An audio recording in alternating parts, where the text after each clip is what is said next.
Hi అందరికీ నమస్తే. అందరు ఎట్లున్నారు? అంత మంచిగా. అందరికీ వెరీ వెరీ గుడ్ మార్నింగ్. ఈ వీడియో వచ్చేసి ఖైరతాబాద్ గణేశుని దర్శనానికి వెళ్ళామన్నమాట. 6th డే రోజు ఉదయాన్నే 5ంటికే స్టార్ట్ అయ్యామన్నమాట. ఖైరతాబాద్కి వెళ్ళాలి అంటే మా ఇంటి దగ్గర నుంచి ఏఓసి సెంటర్ నుంచి వెళ్ళాలన్నమాట.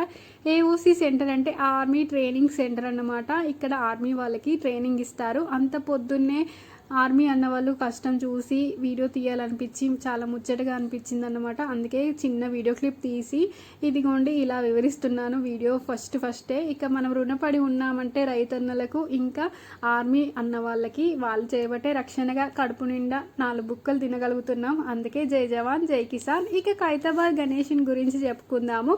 ఖైరతాబాద్ గణేశుని 1954లో సింగరి శంకరయ్య అనే వ్యక్తి ఖైరతాబాద్లోని ఒక్క అడుగు ఎత్తుతో విగ్రహ ప్రతిష్ఠ చేశారు. అంటే అప్పటి నుంచి ప్రారంభం చేశారన్నమాట 1954లో. ఇక అప్పటి నుంచి ప్రతి సంవత్సరం వినాయక చవితి సందర్భంగా భక్తులను ఆకర్షిస్తూ ఏటా విగ్రహం ఎత్తును పెంచుతూ వస్తున్నారన్నమాట. ఖైరతాబాద్ గణేశుని తెలంగాణలోని అతిపెద్ద గణేశుని ఉత్సవాలుగా ఒకటిగా పేరు గాల్చింది. ఇక అలానే అతిపెద్ద విగ్రహంగా కూడా ఖైరతాబాద్ గణేశుని నవరాత్రులు అంటే ఉత్సవాలన్నీ అయిపోయాక 9 రోజుల పూజలు అందుకున్నాక స్వామివారిని హుస్సేన్ సాగర్లో నిమజ్జనం చేస్తారు. అది అందరికి తెలిసిందే కదా, ట్యాంక్ బండ్ దగ్గర నిమజ్జనం చేస్తారన్నమాట.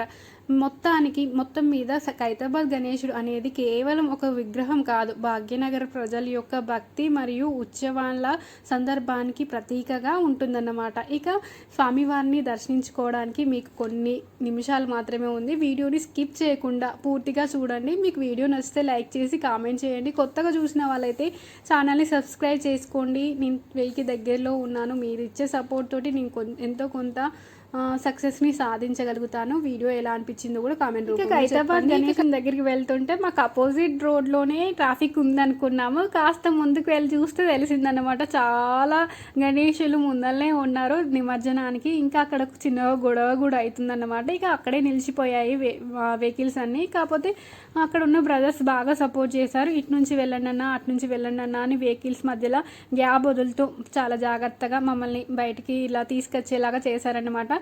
అప్పటికి మేము వెళ్ళేటప్పుడు చిన్నగా క్లౌడీగా ఉండి చిన్నగా వర్షం పడుతుందన్నమాట. జాగ్రత్తగా వెళ్ళండి అన్న, వర్షం పడుతుంది అని సజెషన్స్ కూడా ఇచ్చారు. చాలా హ్యాపీ అన్నమాట. ఇట్లాగా సపోర్ట్ చేస్తే చాలా మంచిగా అనిపిస్తుంది కదా. ఇక ఇలాగైతే వెళ్ళలేమని ఆపోజిట్ డైరెక్షన్లో వెళ్ళామన్నమాట. డివైజర్ కొంచెం చిన్నగా ఉంది. ఇక అటు సైడ్ ట్రాఫిక్ లేదన్నమాట. ట్రాఫిక్ ఆపేశారు. అక్కడ పోలీస్ వాళ్ళు కూడా ఏం అబ్జెక్షన్ పెట్టలేదన్నమాట. వెళ్ళండి ఫ్యామిలీయే కదా అని వదిలేస్తేనే ఇక వెళ్ళాము. కాకపోతే సెక్యూరిటీ ఏరియా నుంచి వెళ్తే కొంచెం ట్రాఫిక్ ఉండేది కావచ్చు. మేము అటు ఎన్టీఆర్ పార్క్ సైడ్ నిమజ్జనం చేస్తారు కదా, ఇటు ఫ్రీగా ఉంటుంది అనుకొని వెళ్ళాం. కానీ ఇటే చాలా ఎక్కువ ట్రాఫిక్ ఉందన్నమాట. ఇక చూడండి ఎంత బాగా అనిపించిందో. ఒక్కొక్క గణేశులను చూస్తే చాలా ముచ్చటగా అనిపించింది. డ్యాన్సులు చేస్తూ వాళ్ళ సంతోషాన్ని ఎలా వివరించాలో కూడా అర్థం అవ్వట్లేదు. చాలా బాగా అనిపించింది. ఇక స్వామివారిని దర్శనం మీరు కూడా చేసుకోండి. చాలా మంచిగా అనిపించింది. 2 కళ్ళు చాలా అన్నట్టుగా అనిపించింది. ఈసారి స్వామివారు 68 అడుగులు ఉన్నారంట. ఇక స్వామివారి లడ్డును మాత్రం అక్కడ ఉన్న ప్రజలకి అంటే భక్తులకు పంచుతారు, అంటే నిమజ్జనం రోజు.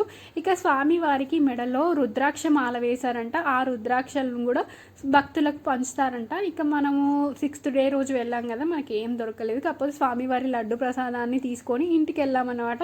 ఇక ప్రశాంతంగా వెళ్ళేటప్పుడు ప్రశాంతంగా ఉంది, ట్రాఫిక్ ఏం లేదన్నమాట. మేము వచ్చే దారి కాకుండా వేరే దారి నుంచి వెళ్ళామన్నమాట. ఇక చాలా మంచిగా అనిపించింది. జనాలు కూడా ఎక్కువ లేరన్నమాట. వీకెండ్లో మాత్రం అస్సలు వెళ్ళొద్దండి. నేను మండే రోజు ఉదయాన్నే వెళ్ళాం కదా, అసలు లైన్ కూడా లేదు.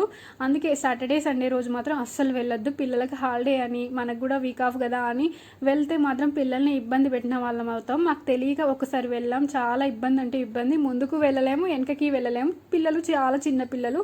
అందుకని వీకెండ్లో కాకుండా ఒక పూట సెలవు అయినా సరే తీసుకొని వెళ్ళండి. జనాలు ఉన్న దగ్గర మాత్రం చాలా జాగ్రత్తగా ఉండండి. పిల్లల దగ్గర కొంచెం పిల్లలు ఇబ్బందిగా ఫీల్ అవుతారు. మనం ఎలానో లాగా వస్తాం. కానీ ఇక ఇదిగోండి స్వామివారికి అక్కడ పూజ చేస్తున్నారన్నమాట. ఇట్లా మండపం లాగా చిన్నగా సెట్ లాగా పెట్టేసి ఇదిగోండి స్వామివారి ఫోటోకి పంతులు గారు మంత్రాలు చదువుతుంటే అక్కడ కూర్చొని చాలామంది ఇదిగోండి ఇలాగ పూజలు చేస్తున్నారు. చాలా మంచిగా అనిపించింది. భక్తితో శ్రద్ధతో చేస్తున్నారన్నమాట.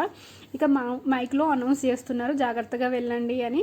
ఇక పార్కింగ్ ఏరియా మాత్రం కొంచెం దూరంగానే ఉంది, కొంచెం వాకబుల్ డిస్టెన్స్లోనే ఉంది.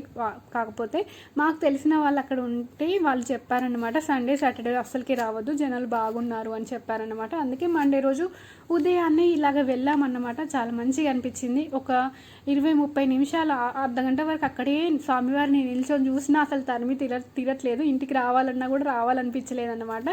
ఇదేనండి. ఇక నా వీడియో ఎలా అనిపించిందో మీరు కామెంట్ రూపంలో మాత్రం చెప్పడం మర్చిపోవద్దు. ఇక మా ఫ్యామిలీ స్వీట్ మెమరీస్ మీకు కూడా షేర్ చేద్దామని ఇదిగోండి వీడియోలో యాడ్ చేశాను. ఇక స్వామివారి దీవెనలు మనందరిపై ఉండాలని మనస్ఫూర్తిగా కోరుకుంటున్నాను.